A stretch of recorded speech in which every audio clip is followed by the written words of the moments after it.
Hey everyone, I hope you all are doing great guys. इस reading में मैं पता लगाने की कोशिश करूंगा कि जिन लोगों के पर्सन थर्ड पार्टी सिचुएशन में है राइट नाउ, उनकी लाइफ में क्या चल रहा है और उनके और थर्ड पार्टी के बीच में क्या चल रहा है और ओवरऑल आपके पर्सन की क्या एनर्जी है। इस रीडिंग की बिगनिंग में मैं पहले आपकी एनर्जी चेक करूंगा ताकि आपको पता चल पाए कि ये रीडिंग आपके लिए है या नहीं और आप इस रीडिंग में फिर फर्दर आगे बढ़ पाए। तो बिना देरी किए चलिए हम रीडिंग को शुरू करते हैं। Guys welcome back to the reading. Guidance मैंने पुल कर ली है। चलिए सबसे पहले मैं आपकी एनर्जी एक्सप्लेन करता हूँ। गाइज राइट नाउ आपकी एनर्जी बहुत पॉजिटिव है। आपकी कोई ना कोई विश फुलफिल हुई है अभी अभी, या आपकी तरफ कोई ऑफर आया है। ये एक इमोशनल ऑफर हो सकता है आपने कोई नया फ्रेंड बनाया हो या आपकी लाइफ में कोई नए मेंटर आए हो जो आपकी हेल्प कर रहे हैं आपको इमोशनली सेटिस्फाई होने में।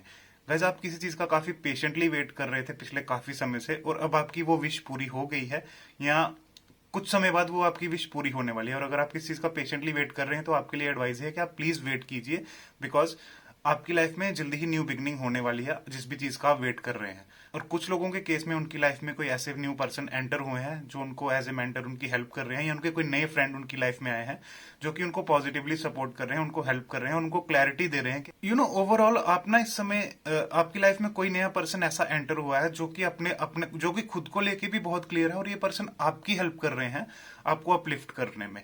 और हो सकता या फिर कुछ लोगों के केस में ऐसा हो सकता है कि कोई रोमांटिक पार्टनर आया हो नया, या मतलब कोई ना कोई पर्सन उनको अप्रोच करने की कोशिश कर रहे हैं और ये पर्सन खुद को लेके बहुत क्लियर है। और आई थिंक कुछ लोग इस चीज का काफी पेशेंटली वेट कर रहे थे, या कुछ लोगों की विश थी कि उनकी लाइफ में कोई नया पर्सन एंटर हो। तो कुछ लोगों की लाइफ में जो मेरी रीडिंग को देख रहे हैं, डेफिनेटली उनकी लाइफ में कोई ना कोई पर्सन एंटर हुए हैं और वो पर्सन आपकी लाइफ में आपको एक्चुअल में अपलिफ्ट करने में और क्लैरिटी देने में आपकी हेल्प कर रहे हैं। इन लोगों की सिचुएशन ऐसी नहीं है। जल्दी ही उनकी लाइफ में कोई ऑफर आएगा जिसका वो काफी पेशेंटली वेट कर रहे थे। ये किसी पर्सन की फॉर्म में हो सकता है, या किसी जॉब या किसी भी मतलब ऐसी सिचुएशन के फॉर्म में हो सकता है जो वो काफी देर से मैनिफेस्ट कर रहे हैं और उसका काफी पेशेंटली वेट कर रहे हैं।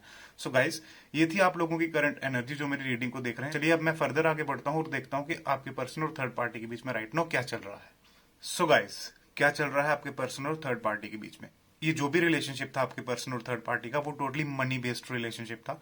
उसमें लव अफेक्शन नाम की कोई चीज नहीं थी। सिर्फ और सिर्फ वो रिलेशनशिप बेस्ड है मनी पे। हो सकता है जो थर्ड पार्टी है वो फाइनेंशियली ज्यादा स्टेबल है और आपके पर्सन फाइनेंशियली इतने स्टेबल नहीं है। और जब आपके पर्सन को थर्ड पार्टी मिली, आपके पर्सन को ऐसा लगा कि हाँ अब उनकी सारी विशेष पूरी हो जाएंगी फाइनेंशियली, जैसे उनको कोई विक्ट्री मिल गई। और उन्होंने एक बारी भी ये चीज नहीं सोची कि आपकी क्या हालत होगी अगर उन्होंने आपको पीछे छोड़ के थर्ड पार्टी के साथ आगे बढ़ना चूज कर लिया। और उन्होंने एक्चुअल में किया भी वही, जिससे कुछ समय के लिए आप काफी डिसअपॉइंट रहे। आपके पर्सन को ऐसा लगा था कि ये जो पर्सन है उनके ट्रू सोलमेट है, शायद गॉड ने ही इनको उनके लिए भेजा है। बट कब तक गाइस, कब तक?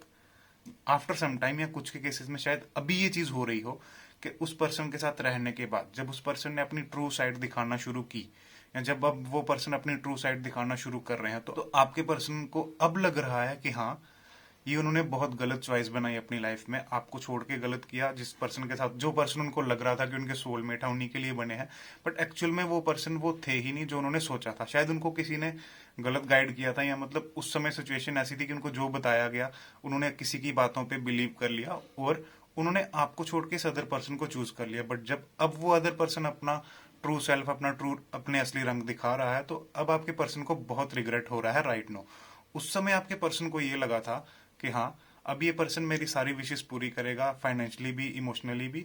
और मतलब उनको ऐसा लगा कि जैसे उनको उनकी लाइफ की विक्ट्री मिल गई है। बट हाँ गाइस, आप ये पर्सन फाइनेंशियली जरूर स्ट्रांग थे, बट वो जो दूसरा फैक्टर रहता है इमोशंस, लव, वो इनमें बिल्कुल भी नहीं था। और आपके पर्सन के साथ ना शुरू से ही झूठ बोला जा रहा था। और अब आपके पर्सन को फील हो रहा है कि उनके साथ तो शुरू से ही झूठ बोला जा रहा था। जो उनको दिखाया जा रहा था वो एक्चुअल में सिचुएशन बिल्कुल उसके अपोजिट थी। और इस चीज ने आपके पर्सन के हार्ट को बिल्कुल ब्रेक करके रख दिया हुआ है। इस समय वो बिल्कुल डिसअपॉइंट है। हो सकता है उन दोनों के बीच में जो सिचुएशन है वो राइट नाउ ठीक नहीं है, जिस वजह से उन दोनों के बीच में कुछ मतलब उनके रिलेशनशिप में कोई चीजें अच्छे तरीके से नहीं चल रही।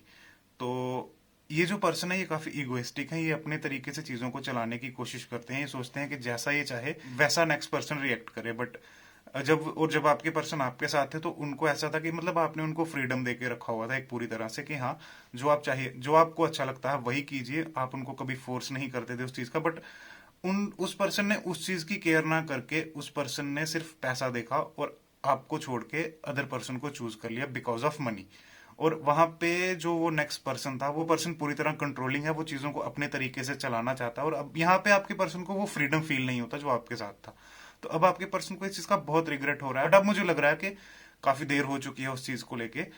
तो गाइज, ये यूनिवर्स का तरीका है चीजों को बैलेंस करने का, कर्मा को बैलेंस करने का, कि जब आपके साथ ऑलरेडी कोई है और अगर उस पर्सन में कोई छोटी मोटी कमी है, और अगर आपके सामने उस समय कोई और चीज प्रेजेंट की जाती है और आप अपने करंट पर्सन को छोड़ के, करंट सिचुएशन को छोड़ के उस नेक्स्ट चीज को ले लेते हैं बिना उसके बारे में जाने, आपने सिर्फ लोगों से उनके बारे में सुना और आप उस तरफ अट्रैक्ट हो गए और आपने बिना सोचे समझे चॉइस बना ली, तो गाइस उसका रिजल्ट भी फिर आपको ही झेलना पड़ता है। उस कर्मा ऐसे ही काम करता है। तो इस समय आपके पर्सन बहुत डिसअपॉइंट है, हार्ट ब्रोकन है, और सोच रहे हैं कि वो सिचुएशन उनको चूज नहीं करनी चाहिए थी। उस समय उनको लगा कि उनकी लाइफ की न्यू बिगिनिंग है, जहां पे उनकी सारी विशेष फुलफिल हो जाएंगी, उनकी लाइफ को वो जो चाहेंगे अपनी लाइफ में वो कर लेंगे। ओवरऑल वो एक विक्टोरियस पर्सन की तरह फील कर रहे थे, बिकॉज उनको हो सकता है थोड़ी देर के लिए थोड़ी फेम भी मिल गई हो आगे पीछे, कि उनके रिलेटिव ने सबने बोल दिया हो कि हाँ तुम बहुत अच्छे इंसान हो, तुमने ये चूज कर लिया, तुमने किसी को डिसअपॉइंट नहीं किया। बट उन्होंने ये नहीं सोचा कि इन सब की खुशी टेम्परेरी है, बट जो वो हैं उनको फॉर एवर रहना, और वो कहाँ खुश है कहाँ खुश नहीं है वो ये चीज उस समय चूज ही नहीं कर पाए। अब उनको वो चीज समझ आ रही है, बट मुझे लग रहा है कि अब काफी देर हो चुकी है। हो सकता है कुछ के केसेस में आपके पर्सन ने उस पर्सन से शादी भी कर ली हो और अब उनको उस चीज का रिग्रेट हो रहा है। तो अब गाइस क्या कर सकते हैं? अब तो आपके पर्सन को ही सोचना पड़ेगा कि क्या कर सकते हैं, बिकॉज यहाँ पे अगर मैं आपकी बात करूं, जैसे मैंने आपकी एनर्जी चेक की थी, तो आप अपनी लाइफ में बहुत बढ़िया कर रहे हैं, तो आप अपनी लाइफ में बढ़िया करते रहिए। आपकी लाइफ में न्यू बिगिनिंग्स हो रही हैं, आपकी विशेष फुलफिल हो रही हैं। तो इस समय आपको सिर्फ खुद पे फोकस करना है, खुद की ग्रोथ पे फोकस करना है और खुद के इमोशंस पे फोकस करना है। किसी भी पास्ट की चीज को लेके खुद को स्टक नहीं करना कि दोबारा से वो पर्सन आपकी लाइफ में है और आपको दोबारा से डिस्टर्ब करके चला जाए। जो एक बार हो चुका गाइस, जब तक वो पर्सन दोबारा से सुधरता नहीं, सॉरी नहीं बोलता, आपको कोई भी ऐसा इमोशनल होकर स्टेप नहीं लेना ताकि आपकी दोबारा से ग्रोथ रुक जाए। तो गाइज, ये जो भी सिचुएशन है राइट नाउ, आपके पर्सन इस पर्सन के साथ बिल्कुल भी खुश नहीं है। हो सकता है आपके पर्सन आपके साथ कांटेक्ट भी करने की ट्राई करें। तो जिन लोगों के केसेस में ऐसा है कि उनके पर्सन की शादी नहीं हुई, और अगर आपके पर्सन आपको कांटेक्ट करने की ट्राई करते हैं, तो आपको बिल्कुल भी इमोशनल नहीं होना, मैनिपुलेट नहीं होना। सिर्फ और सिर्फ इस समय अपनी पर्सनल ग्रोथ पे फोकस कीजिए, अपनी लाइफ पे फोकस कीजिए और अपनी लाइफ में आगे बढ़ते रहिए। ओके गाइस, तो मैं थोड़ी सी गाइडेंस और लेता हूँ दूसरे डेक से और देखता हूँ कि आगे आपको फर्दर क्या करना चाहिए इस सिचुएशन में। सो गाइज, आपके लिए मैंने गाइडेंस पुल कर ली है। आप इस समय अपनी लाइफ में एक बहुत स्ट्रांग पोजीशन पे हैं, अपनी लाइफ में पॉजिटिवली आगे बढ़ रहे हैं, और हो सकता है आपको तरह तरह के ऑफर्स भी रिसीव हो रहे हो। ये इमोशनल भी हो सकते हैं, रोमांटिक भी हो सकते हैं, और कुछ के लिए उनके जॉब के रिलेटेड भी हो सकते हैं। तो आपको क्या करना है, बस अपनी लाइफ में आगे बढ़ते रहना है, स्ट्रांग बने रहना है, और पास्ट की किसी भी चीज को आके आपको हिंडर नहीं करने देना। बिकॉज इस समय आपकी लाइफ में टाइम है ग्रोथ का। तो आप इस समय पूरी तरह अपनी लाइफ पे फोकस कीजिए, अपनी ग्रोथ पे फोकस कीजिए, खुद को इंडिपेंडेंट बनाइए। आपकी लाइफ में सन आया हुआ, तो सन का पूरा फायदा उठाइए राइट नाउ गाइस, क्योंकि देखो तीनों कार्ड में सन है, यहाँ भी यहाँ भी यहाँ भी। इस समय सिर्फ और सिर्फ आपको खुद पे फोकस करना है।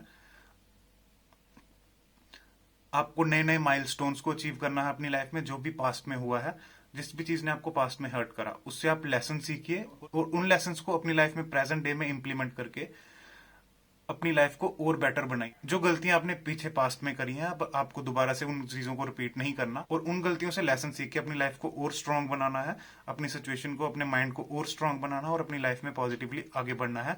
और आगे चल के आप देखेंगे कि आप एक स्ट्रांग इंडिविजुअल बन चुके हैं, आप लोगों के लिए एग्जाम्पल बन चुके हैं, और अब आप एक ऐसे पर्सन बन चुके हैं कि लोग आपकी एग्जाम्पल देते हैं और सब आपकी तरह बनना चाहते हैं।